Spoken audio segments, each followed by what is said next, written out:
Hi there and welcome back to Clove Technology. It's been a while since we've done an unboxing, and the reason for that is because we've moved premises and our new recording area unfortunately isn't soundproofed either, so you might get a little bit of background noise in here. I'll do my best to reduce that. Anyway, on to business. We have the new Google Pixel 2 that has arrived in stock today being the 19th of October. So before we open this up, let's take a quick look at the box. It's got some pretty neat stylish packaging. We have the black 64GB model here. This is the Pixel 2 standard, the 5-inch model. The XL, the larger 6-inch model, is going to be released in middle of November, so about 4 weeks before we get that one. And the back, we have the big hashtag Team Pixel. That's what Google want you to use to tag all your pictures with on the fantastic camera on this phone. Right, let's just pop open this box. We have the phone here. We'll come back to that in just a moment. We'll take a look at the box contents first. We have the mains charger, which is, because we are in the UK, a 3-pin UK charger. This is quick charge certified and uses a USB-C connector here, so not a traditional USB-A connection. You'll need a C to C cable for this phone, which is found right here. This is our 1 meter USB-C to C cable, which you can use for quick charging. And like it or loathe it, the headphone jack is gone on the phone, so this is a USB-C to 3.5mm audio adapter. There's one in the box. You don't get any earphones, so unlike Apple, you don't get a pair of USB earphones, or Apple use Lightning earphones. No USB-C earphones included in the box. You will have to use the adapter, use Bluetooth, or use use USB-C headphones you picked yourself. Right, let's get the phone out. Just in here we have the little sheath that covers it. It's mentioning about the assistant. Hi, how can I help? Just start with OK Google. Google are going big on wanting people to use the assistant.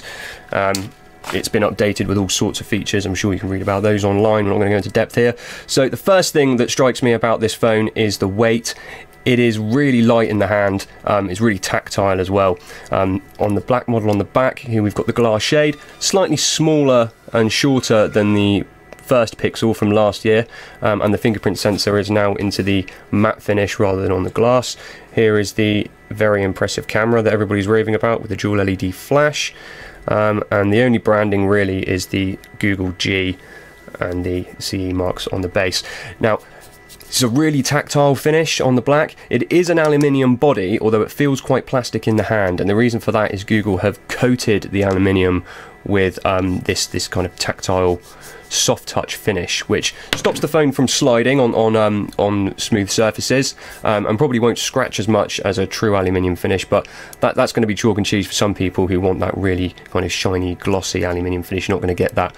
Also, the white and the blue models, which are due in soon, have a different feel. Apparently Google have used a slightly different material and composition of that material for the other colours, so each colour will feel slightly different in the hand.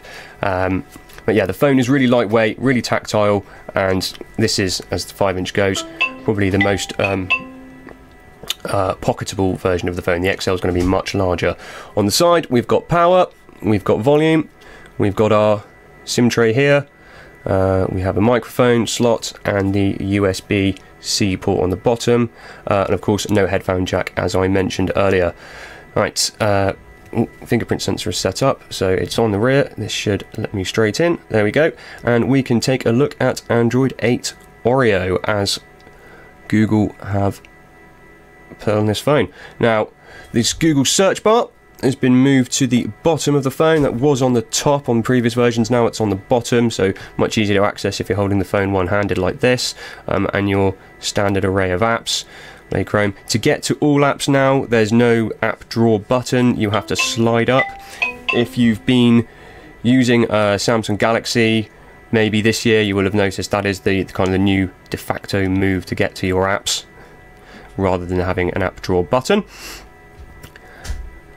And for the assistant, taken from the HTC U11 is a squeeze feature. People wanted to know how that works. If you've not had a U11 or held a U11, then you wouldn't have seen it before.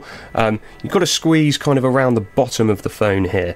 So if I hold it with my right hand, I kind of get a squeeze in with here, and you get a vibration and it says squeeze for assistant. It's not been set up on this phone yet.